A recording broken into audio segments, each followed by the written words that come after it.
Hyderabad Exhibition Center లో mining today 2018 international conference ప్రారంభమైంది. 4 రోజుల పాటు జరగనున్న ఈ సదస్సుకు అమెరికా, ఆస్ట్రేలియా, కెనడా, దక్షిణాఫ్రికాలతో పాటు మన దేశం నుండి మైనింగ్ ప్రతినిధులు హాజరు కానున్నారు.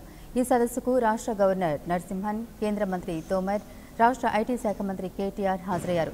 ఖనిజాల అన్వేషణ, తవ్వకాల్లో ఉపయోగిస్తున్న సాంకేతిక పరిజ్ఞానం, బదలాయింపుతో పాటు మైనింగ్ అనుబంధ రంగాల్లో ఉన్న అవకాశాలపై సదస్సులో చర్చించనున్నారు. ఇప్పుడు ఈ సదస్సులో KTR మాట్లాడుతున్నారు. లైవ్ లో చూద్దాం. Act 2015, the mineral rules, and 2015 the mineral auction rules, which have been notified by Government of India, and of course with the blessing and support of Union Minister for Mines Shri Narendra Singh Tomar ji, we've in fact created a record of sorts where we have completed the exploration process of 3 limestone blocks in Suryapet districts within a short span of 3 months, which I believe, sir, is a record in our country, and this has happened only because of your support and also Shri Arun Kumar ji's support. I would like to thank both of you for this wonderful gesture of yours. Telangana state, in fact, as I have mentioned, out of the 31 districts we have, is blessed and is richly endowed with great many mineral resources. One of the commitments given by Government of India in the AP Reorganization Act is the promise of exploration of an integrated steel plant in 𝐓𝐫𝐞𝐬 district. In the last 3.5 years, the state government has made its sincere attempts and sincere efforts in setting up, in ensuring that this steel plant is set up as per the Act of 2014.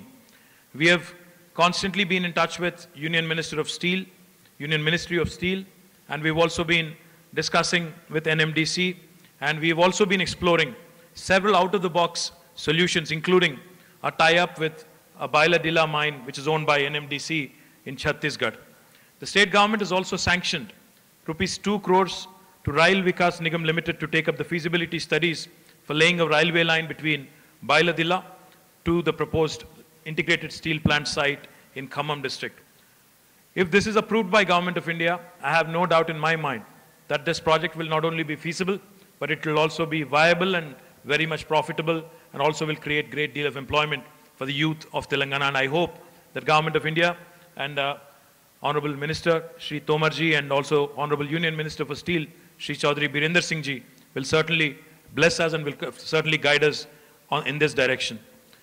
Considering the recession in domestic and international markets, especially in the granite sector, Telangana in fact also has brought in several supportive measures to the local industry here by way of offering a huge concession on the cinerage fee with respect to granite cutting and polishing units, and many of the unit representatives are also here, I would presume. After the bifurcation of state, we've also introduced model sand mining policies. In fact, Union Secretary of Mines was also very supportive and was also very appreciative of the sand policy of Telangana. The sand policy essentially includes curtailing the middleman's role, avoiding the overexploitation of our resources, and ensuring that systematic extraction happens with due protection to environment, and also disposal, a quick disposal and a very transparent and fair disposal through stockyards with a fixed price which is fixed by the government. In fact, we've gone an extra mile and have created a facility called sand taxis, wherein any consumer who's wanting a truckload of sand or a few metric tons of sand can dial a specific number and can have sand delivered at a pre-announced and pre-fixed price directly at the doorstep of his own house. This is a unique policy which has been introduced by the state of Telangana. In fact, as has been pointed out by Shri Jayesh Ranjan, our Secretary of Mines, our state government has also introduced online mineral e-payment and e-permit systems, facilitating payment of statutory amounts, filing, processing, and also issual of dispatch permits and generation of way bills and transit forms. Our mining revenues, as a result of these reforms, as a result of the transparent measures undertaken under the leadership of our Chief Minister, have resulted in some stunning numbers. In fact, in 2016 and 17, our revenues from the mines and minerals was at 3,170 crores. And this year, I'm happy to share with you, it will see a healthy 30% increase, and it will shoot up to 3,500 crores in 2018 and 19.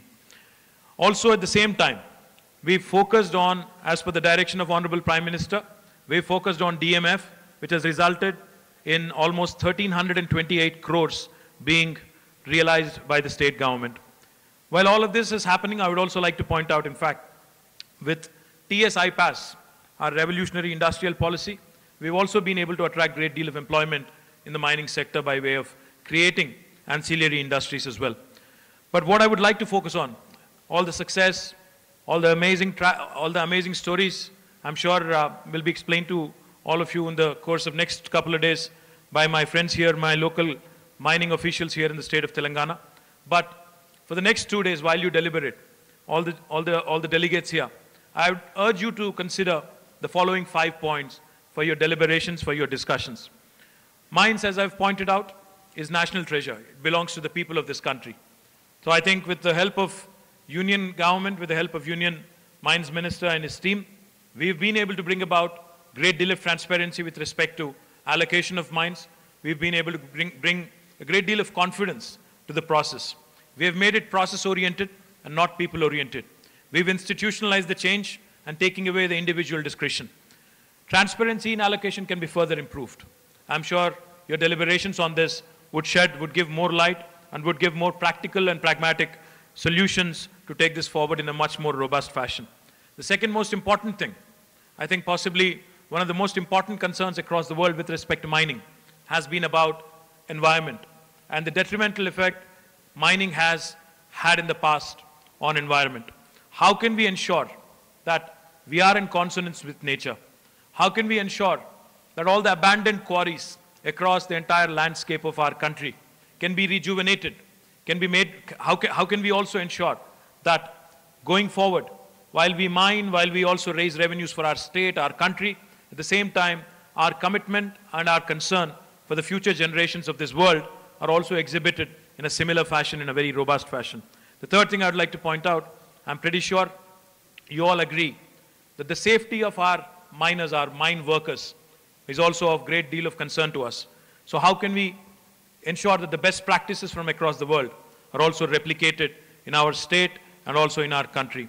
And the last two things I'd like to say, as Minister of Information Technology, I'm a big proponent of the fact that technology can help us solve a number of problems even in mining.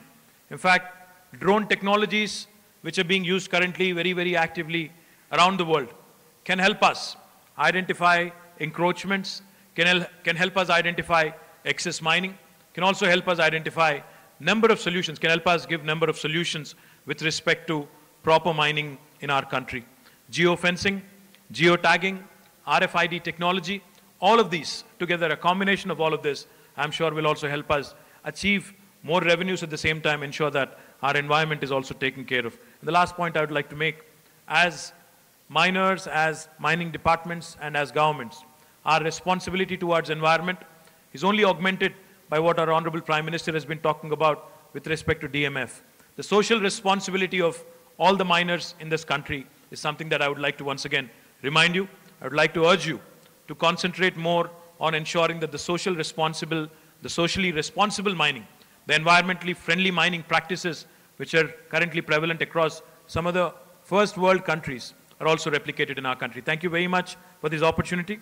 I wish you all good luck for deliberations over the next couple of days.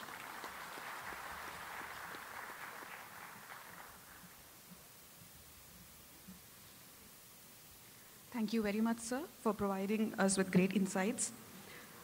Next, ladies and gentlemen, I would like to request our special guest, Shri Narendra Singh Tomarji, Honorable Union Minister of Rural Development, Panchayat Raj and Mines, to kindly address us.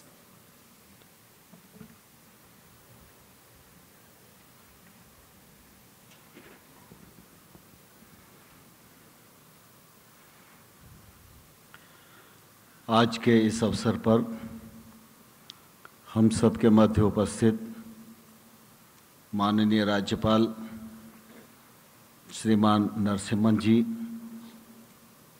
Telangana राज्य के युवा मंत्री और खनिज के क्षेत्र में बहुत ही चिंता से काम करने वाले ऐसे मेरे मित्र KT रामाराव जी, भारत सरकार के सचिव आदरणीय श्री अरुण कुमार जी, आदरणीय जयेश रंजन जी, आदरणीय सुशील जी, आदरणीय कोठारी जी, आदरणीय सुभाष जी, आदरणीय दिलीप जी और इस मौके पर उपस्थित खनन के क्षेत्र में कार्यरत और रुचि रखने वाले सभी उपस्थित महानुभाव,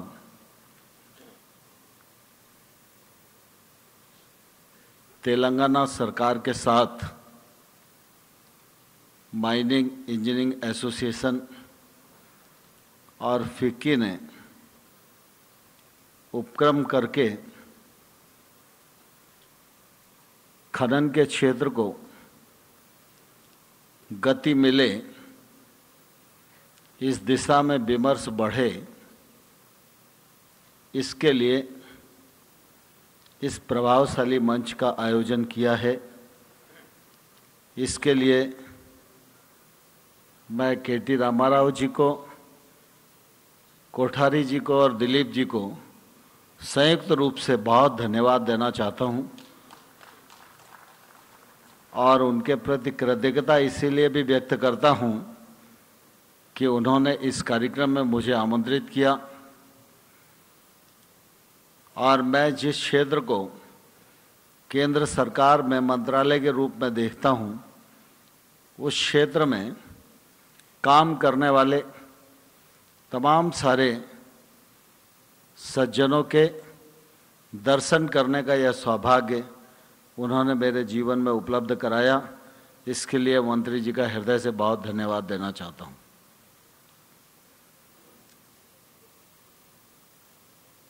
हमारा देश